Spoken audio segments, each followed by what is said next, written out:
I am joined by my weekly guest I forget the name of the informal name of our segment. This week in the Americas, both of us are situated here in Latin America, in Mexico. James Guzman, an American-born writer and insurance broker specializing in non-conventional markets and countries. He's the founder of the Borderless blog and Borderless podcast, a great podcast. Check it out. You can find it at borderlessblog.com, his website, jamesguzman.com. And if you need health insurance, borderlesshealthinsurance.com. Find him on all the socials. What's cracking, James? Hey, buddy. How you doing? Everything's good over here. Everything. We're holding down the fort. Independence Day. Yes. Are we independent? It's becoming Dependence Day now. Yeah, really. What did you do? Anything interesting for Independence Day? Yeah. So over here we have, there's a good amount of American expats here. So they have cookouts and stuff like that. And so, what you would expect. But yeah, a good time. How about you? Hot dogs and hamburgers. I had some hot dogs and hamburgers. What can I say? 4th of July. And talking yesterday, I spent on TNT. I chatted with a former, infantry, very patriotic dude of Radio Contra podcast. And he was somewhere out in the boondocks in rural America. And he was saying there were fireworks in the background, that he couldn't think of any better way to spend his July 4th than talking with me about these things, these existential threats that are facing not just the United States, but the world at large. And so, one thing I wanted to talk with you about today is, since you worked for the man, Peter Schiff, and I caught this the other day. This was interesting. Not surprising, but basically he had his bank. In his Twitter feed, he's talking about his bank. I'm guessing it's Euro Pacific Capital or Euro Pacific Bank, but I'm not sure if that's the one. But basically, the Puerto Rican regulators have closed down his bank, and he's saying how it wasn't his fault and the regulations are insane. And I could imagine that. I don't know if you have any insights or thoughts into what's going on there. Yeah, so Euro Pacific Capital is his biggest company. That's the United States investment company, and Euro Pacific Bank was an offshore shoot that he started up. I was actually one of the first. We had less than 10 of us brokers to start that bank. When it was originally founded, it was founded out of St. Vincent. And then we lived in Barbados and St. Vincent while we were working there. And then he moved it to Puerto Rico there. Yeah, but it's crazy because so it all started with first of all, those Panama Papers, which then they formed this what is it called? This new thing that they call it the J5, which is the taxing authorities from the United States, Australia, Britain, Canada, and the Netherlands. And so they're all working together to stop, supposedly to stop money laundering. And then in Australia, they did this 60 Minutes hit piece. It's kind of entertaining to watch a few years ago, basically saying that all these people were using Peter Schiff's bank to launder money and things like that, and basically put illegal money in his bank. But, it's been years. They have not had any credible charges against him. Nothing's been proven. They've gotten, like I said, all these different countries together, sharing information all over his bank. And it's the same with the IRS with Euro Pacific Capital. See, the thing is, it's more of the non-American arm. So, but the IRS has always been all over Euro Pacific Capital and Peter Schiff in general, just because of his views. I mean, obviously his dad is might be the most famous anti-income tax martyr. Basically, he died in a jail cell. Well, he died in a hospital, but he was handcuffed to the gurney, and he was blind and I don't know, over 80 years old, and they still had him handcuffed there, and that's where he died, basically just because he thought that the income tax was illegal. And so Peter Schiff has always been kind of outspoken about that, and that's why all the taxing authorities have been coming after him, and they're still continuing with this. And I guess they're charging him with not having high enough balances, which doesn't make any sense to me because that bank doesn't, it's called a bank, but a lot of these so-called offshore banks or Caribbean banks, they don't give out loans or anything like that. It's just for people to keep money in another jurisdiction. So it doesn't operate like an American bank.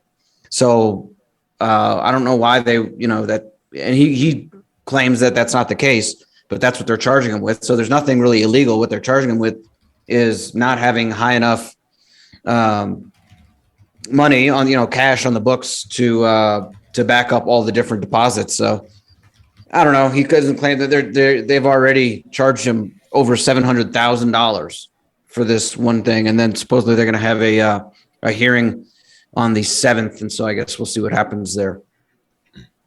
Yeah, as you said, I would chalk it up to political, philosophical, ideological persecution. They don't want any other alternatives or options to the CBDC, right? That's coming down the pipe, and I was a huge and you know what? fan. Let me say, yeah. I was going to say, and another thing, I see, I was looking on Twitter and stuff, and obviously you got all the crypto bros that are always jumping all over him because he's like the number one anti-crypto guy, and I just think people, that's the thing that kind of annoys me about this whole thing is, like this guy is getting persecuted by the United States government. So, unfairly. And, it's not like him and his family hasn't gone through this just for the ideas of liberty or, decentralized money. And it's not like something he doesn't understand. I mean, obviously, if anything, his whole family has fought their whole lives for this. And, they're all like dancing around like, you should have used Bitcoin or blah, blah. I just don't think that's helpful. A lot of people are doing that, and they just take any chance that they get to like crap on Peter Schiff. But I don't think that that's helpful at all. I think people need to like pump the brakes on that because, it's a difference of opinion, but so what? I mean, some people like gold, some people like Bitcoin, some people like other things. And that doesn't mean we need to be like celebrating when they get the freaking federal government to unfairly persecute them like that. Yeah, I would totally agree. And I would just add, by the day, our options are just getting slimmer and slimmer, like, slightly off topic, but, in the early 2010s, I see these companies that I like, and I try to buy their products in the hopes that they'll grow and have success. And, we had Silent Circle, which had been founded by a former U.S. Navy, and Phil, I forget his name, who created PGP encryption and worked with Apple. And they formed Silent Circle, which put out those black phones. And I bought them. And in the end, they ended up sucking, and they stopped supporting they stopped supporting the Black Phone 1, which I had purchased, and basically became a brick or a dud. And then, many other examples of this. I think there was one Kickstarter I had supported, which then I never got. But anyways, my point is going back to Peter Schiff and gold money. So there's James Turk and Alistair MacLeod, who I've interviewed on Geopolitics and Empire. But I'm philosophically, they're Austrian school. They built gold money with the point of you being able to store your gold and silver and platinum and even palladium allocated fashion in vaults around the world, Zurich and Hong Kong and Canada, and I forget where else.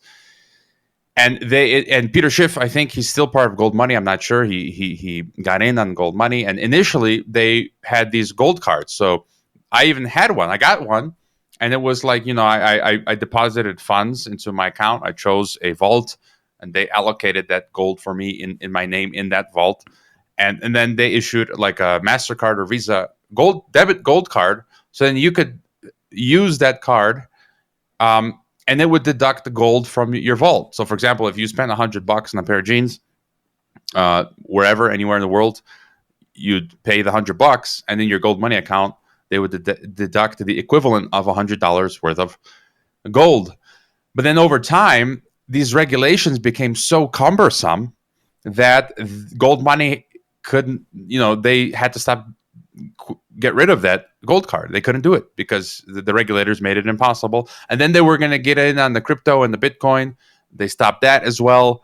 And then they were the ones that were freezing my account. And I just said I had enough. And I just, too much, like insane amount of know your customer KYC. I don't know what it was. I'm freezing my account twice in 2 years. And I said, screw it. But then later I heard, I don't know if it's true, but I heard on forums and people saying the gold money had frozen their funds and they never got them back. So I was just like, I was lucky to get out. But any final further thoughts on Peter Schiff or gold money? Or I think we have to be, very careful. Yeah. I mean, the thing is that people don't realize, I mean, as how controlled the whole financial system is. I mean, it's probably the most regulated industry in the world. And if you're dealing in dollars and you have any type of financial institution and you're dealing with Americans, then, you have to do everything that the United States federal government says. That's banks and financial institutions in the whole world. So, I mean, and that's the thing, is you really have to follow the rules, because if not, they just shut you down and you can lose all kinds of money, just like what's going on with Peter. And he's not even guilty of anything. So that's the thing. It's unfortunately, it's like you're saying with the KYC and all of this, the FACTA and all this type of stuff. I mean, it's crazy overregulated. And so, if things like that happen, it's frustrating, and you want to get frustrated at the company, but really at the end of the day, you should get frustrated at the federal government, because they're the ones that are doing all this. Yes, and we're going to take our first break. Again, you can find James Guzman at jamesguzman.com. If you're thinking of coming to Mexico, you can consult with him.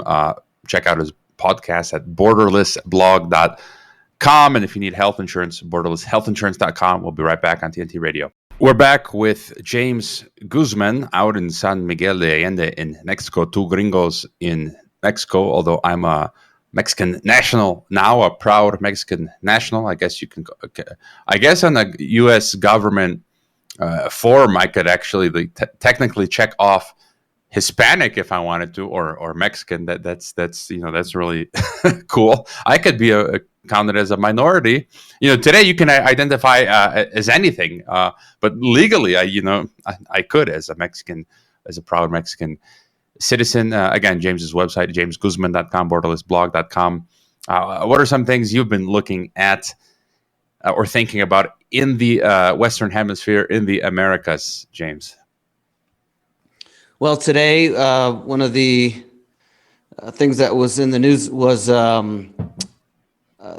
basically Mexico and AMLO saying that they will accept Julian Assange. And I guess today in the meeting this morning, they said that's going to be, AMLO said it's going to be a topic that he's going to speak with Biden about, and that if Biden does not pardon him, he said, then they might as well just start a campaign to take down the Statue of Liberty, because there's no liberty in the United States, is what he said. So that was kind of a bombastic statement. These are the times when I don't see how. Let's just take this action that, what AMLO just did, as you said. Who can disagree with that?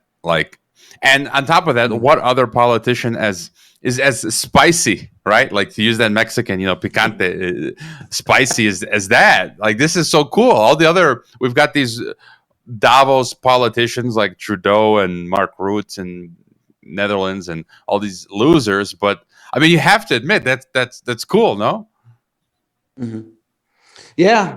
I mean, for sure. What do they got? I mean, it's a crazy amount. I think like 18 different counts of felonies against him. I mean, just for releasing information that the Defense Department didn't like. He's not even an American citizen, so I don't know. It's just it's a wild thing. And yeah, like you said, he's really the only one that said something like that. So I'm looking forward to that meeting that they're going to have next week. We can probably comment on it. We'll see what happens there.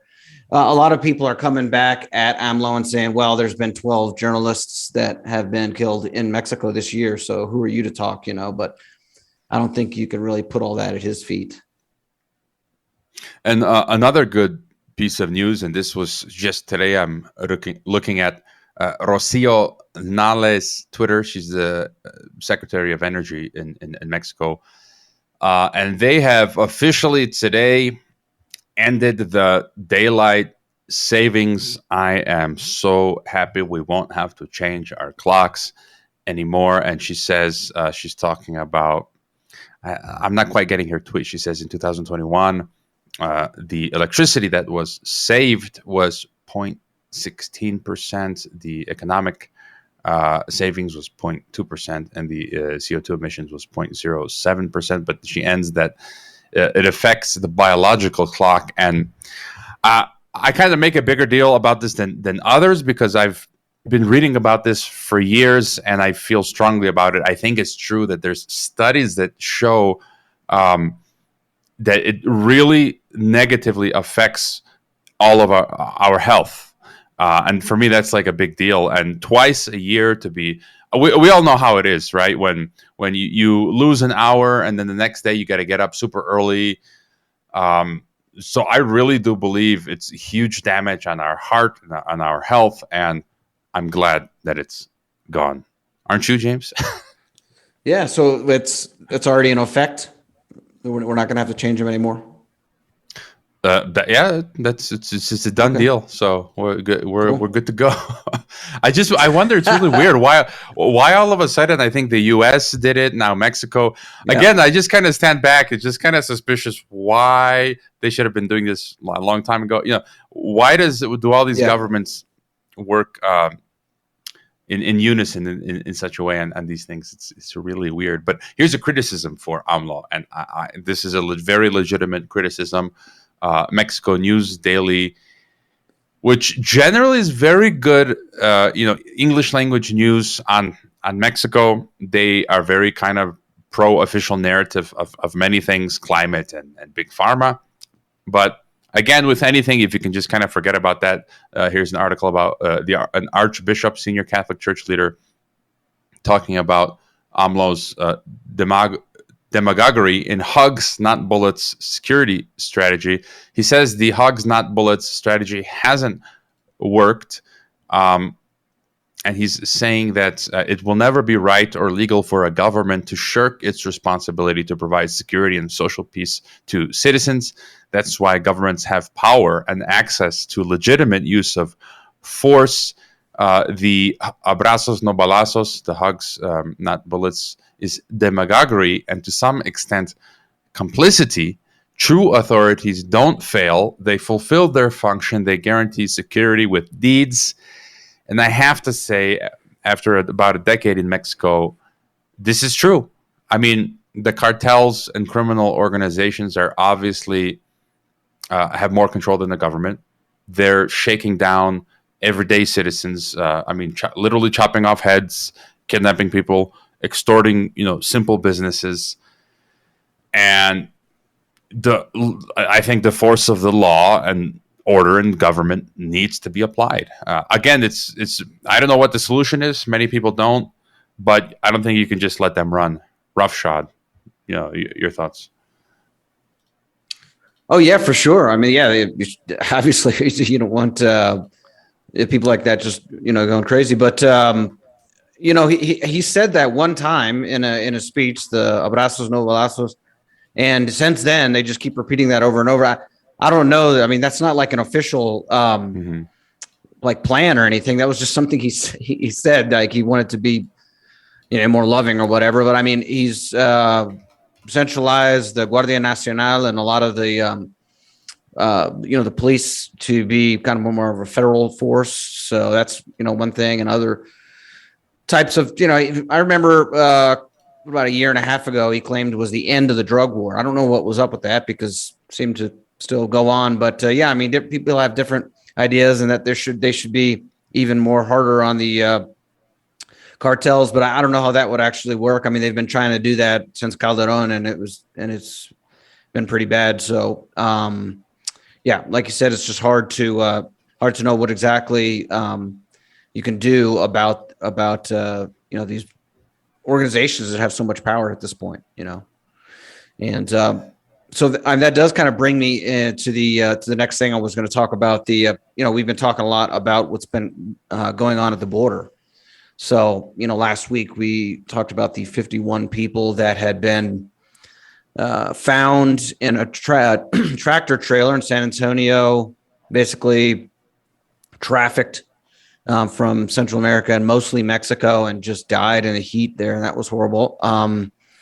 And that there's a few things that have come out since then. There are actually 3 counties today on the Texas border, on the Texas side, who have declared a border emergency, say that they have an unprecedented crisis. And that, this way that they'll get state funds because they need some sort of funds in order for them to do something themselves. They say that the federal government is not doing anything. They're blaming it on Biden and his administration. Basically, I guess Kamala Harris is supposed to be in charge of everything going on at the border, and she's not doing anything, is what they're saying. So Kinney, Goliad, and Uvalde County are all declaring an emergency. And also, there was an article that was written by the friend of the show, Jose Nino, and it's called "Even the Globalist United Nations Believes that the U.S.'s southern border with Mexico is the most dangerous land crossing in the world."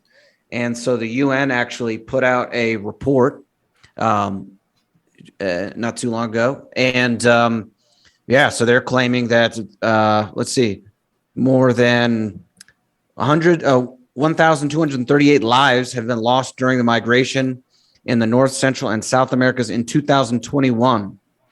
And that is outside of war jurisdictions.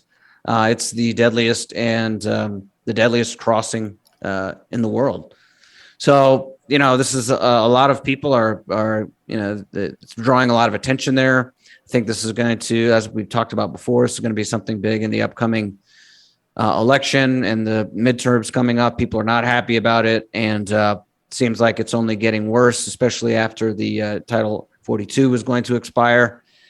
And so, yeah, I think that's something that we're going to continue to cover here, and it's really kind of unprecedented how many people are, this whole kind of human smuggling operation, at a giant scale. Yeah, the only comment I can add to that is just from my own personal experience here in Mexico. When I'm visiting people in the city where there's a higher concentration of migrants, even, Mexicans themselves are annoyed because, there's always that stupid woke talking point, right? It's like you can't criticize, you can't say anything, right? Critical of migration or you're racist or whatever. Well, first of all, I'm Mexican, so shut up. Second of all, even the Mexicans themselves here in Mexico, I can see some of the friends and people that I hang out with and visit, even the elderly people. I'm talking about people in their 40s, 50s, 60s, Mexicans here. They have a negative attitude towards some of them, right? Not all. Of course, like anything, it's mixed, but I've seen some of the Mexicans that I know. They see the migrants walking down their block where they live, the neighborhood.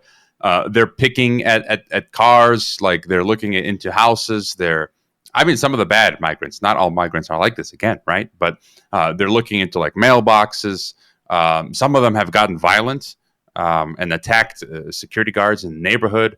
And I've even seen guys on the street walking down the street and they looked like they were drugged up. They were just like convulsing and just going nuts. And that's not really an environment you want to walk around, with your kid around. You don't know if you pass by the guy if he's going to lunge at you or something. And so, yeah, I mean, it's a problem that how do we solve it? It's been around for so long, and it has deep roots. This problem, right? It goes back to American empire, and so many other things. The lack of the rule of law. Another, I guess, keeping on the theme of AMLO, this is another good point. I think is that was it last week? AMLO officially opened the new Pemex refinery on the Gulf Coast of Tabasco. It's unfinished, and it's not expected to begin refining oil until late 2023 at the earliest. But I guess they inaugurated it, and the refinery, whose final cost could balloon to as much as $18 billion, is the first to be built in Mexico since the 1970s. Once fully operational, it will process 340,000 barrels of crude per day, a capacity that will increase national output by 20%.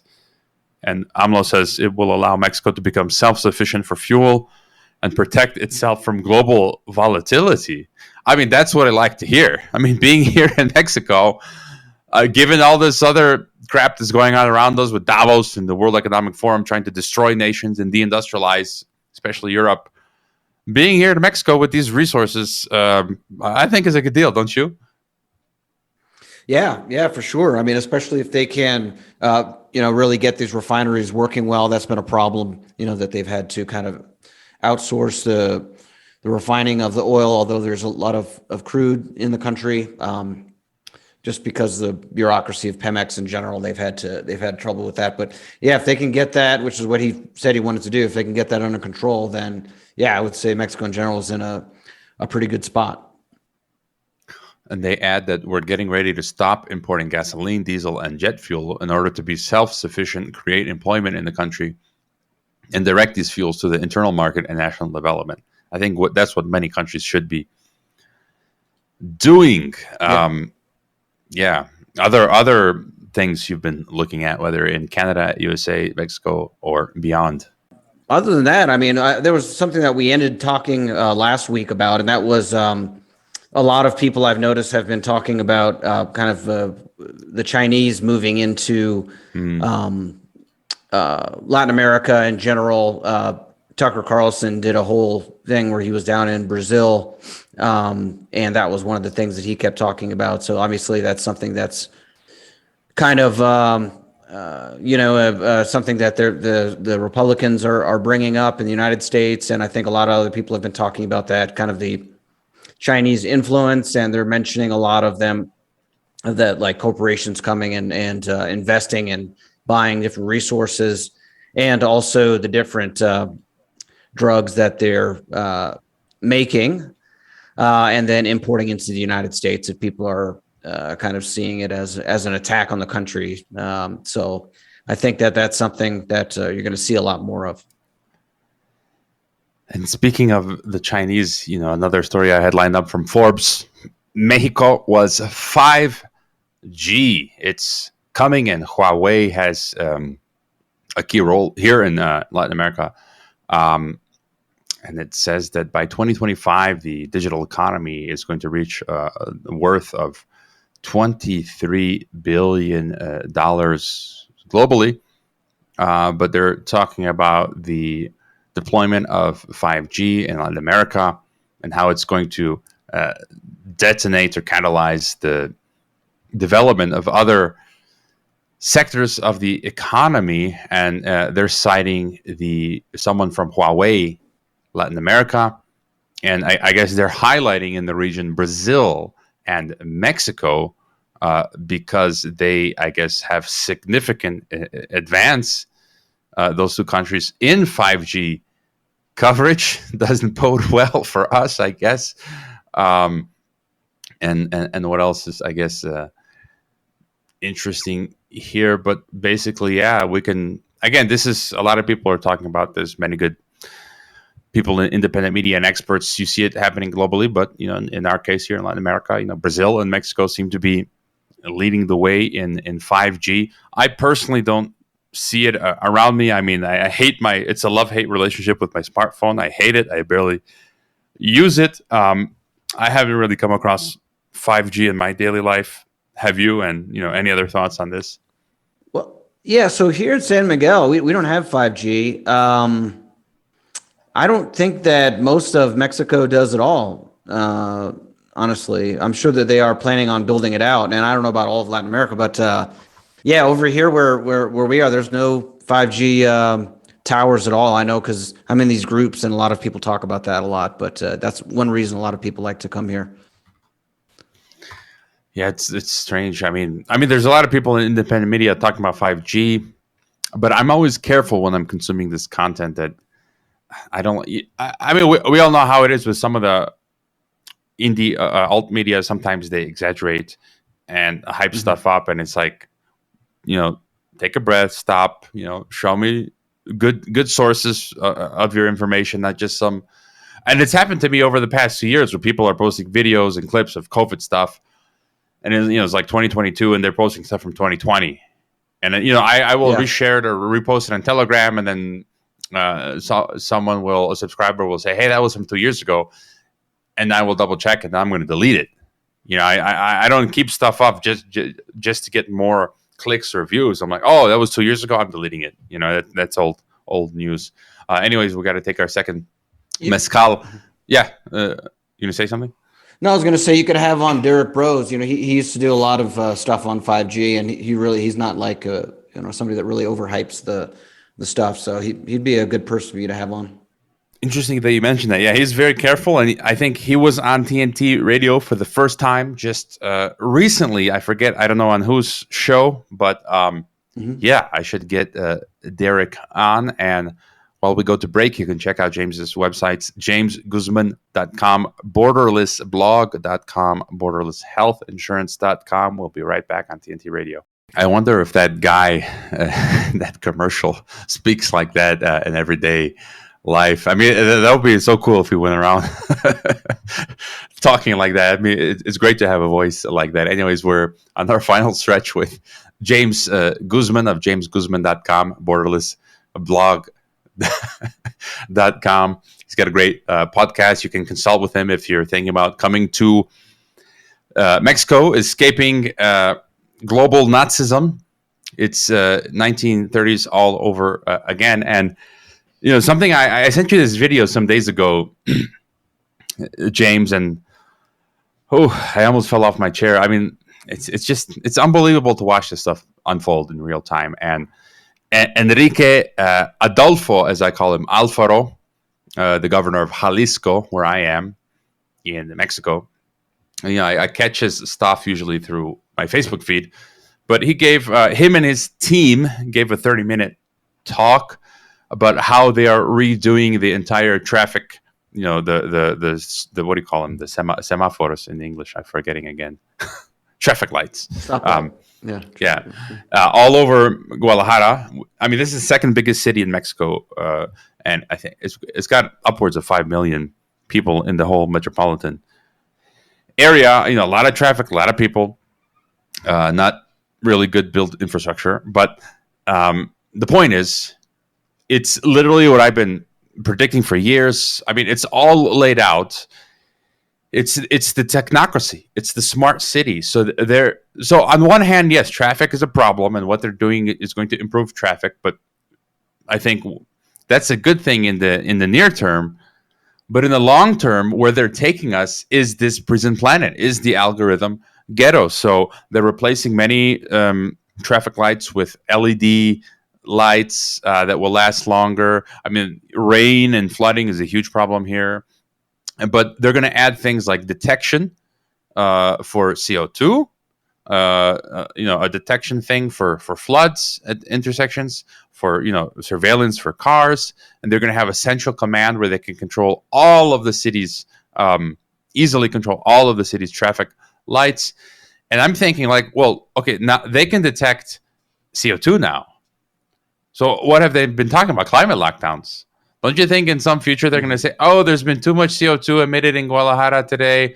We're locking down half of the city or whatever. And in this talk, they've been talking about, in this 30-minute talk that they gave was, they were talking about like there's 2 million cars or whatever in Guadalajara, and that we're not going to get rid of them tomorrow. Like they're basically saying we need to get rid of your cars, and they were pushing public transport. They're like maniacs. They're building out public transport above ground. These macro buses, above ground metros, just to get us out of our cars, take them away from us. And they were using the term smart city or smart whatever systems. And it's like watching this is like, Patrick Wood talks about this of technocracy. All of these, it's in the white papers of the World Economic Forum. And it's like they're doing it. They're carrying it out here in Guadalajara. And I don't know where else, wherever you live, look at what your local city municipality is doing, find the white papers, and I'm sure you'll find stuff like this. I mean, you're in San Miguel. Maybe if you take a second look, maybe you'll find some stuff like this in San Miguel. I don't know if you have any thoughts. Yeah, well, they just recently put in, maybe about a little bit over a year ago, they put in stoplights. There was never any stoplights in the whole town before. And there might have been a need for one, but they put in like 15, and then they stopped using half of them, and now maybe they use like 4 of them.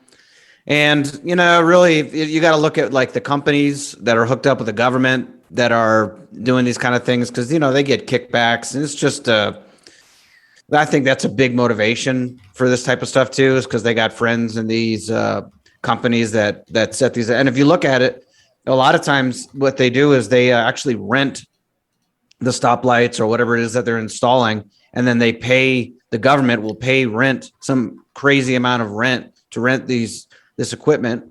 And that'll go to some company, outside the country, and who knows where that money's going. And I think it's mostly a big ripoff. And another thing is, I just think that the priorities are all wrong. I mean, before you do any of that stuff, you got to start with the basics and, make sure that you have a safe community for people to live and do business and clean, and it looks nice, and, all that kind of stuff. That's what I mean. If I was a governor or something, that's what I'd be concentrating on, not trying to have the most up-to-date, traffic lights and cameras and all this type of stuff. There's a lot of easy stuff that you can do if you look at, what's been successful with other people that you can do just to get the basics under control before you start trying to do all this crazy technological stuff, Yes, but then it wouldn't be the Great Reset, right? Yeah.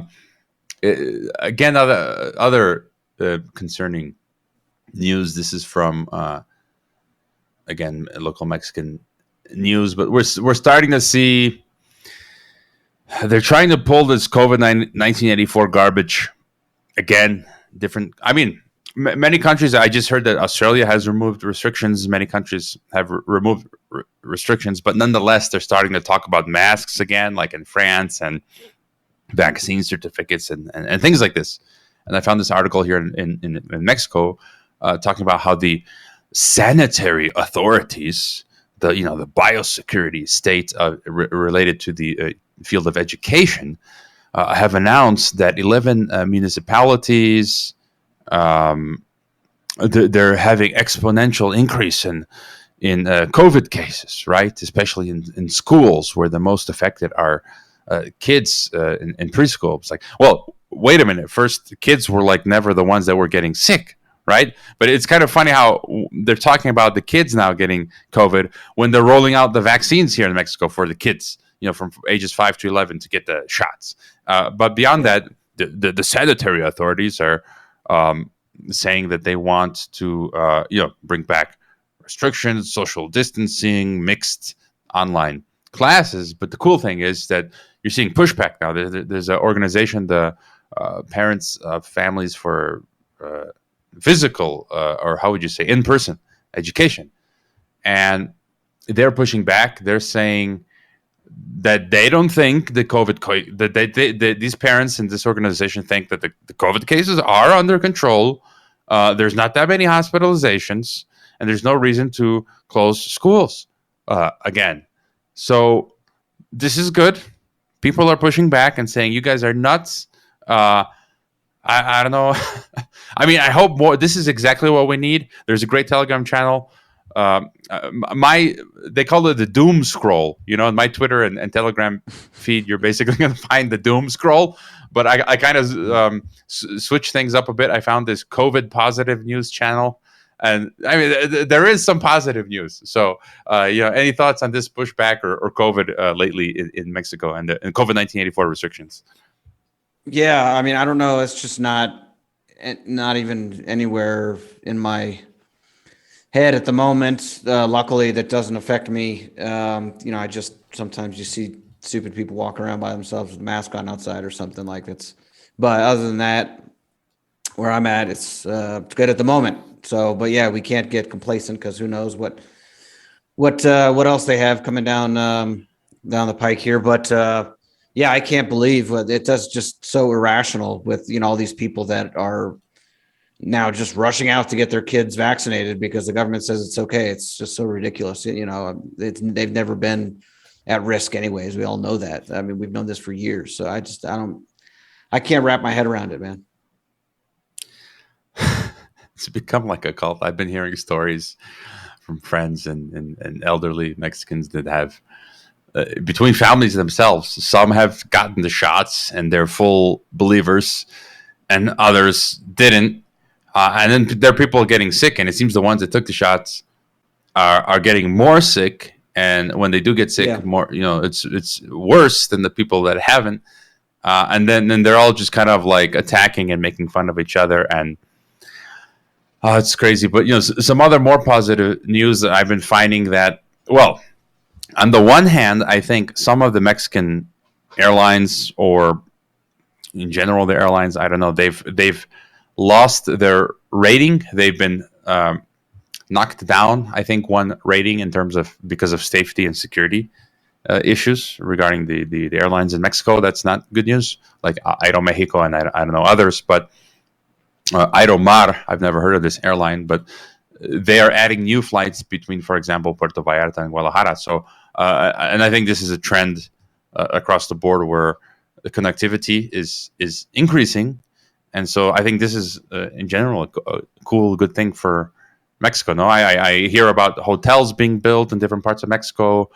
They're building, highways that are shortening travel time and new flights. And so that's positive development now. Yeah, absolutely. Yeah, there's all kinds of development and stuff going on all over Mexico for sure. I think that's been a kind of trajectory for the last decade, and it's going to continue, I think. So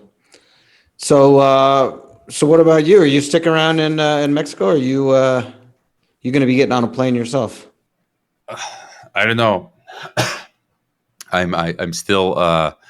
We're going to see if I can make it to Europe or not, to Croatia for one last hurrah.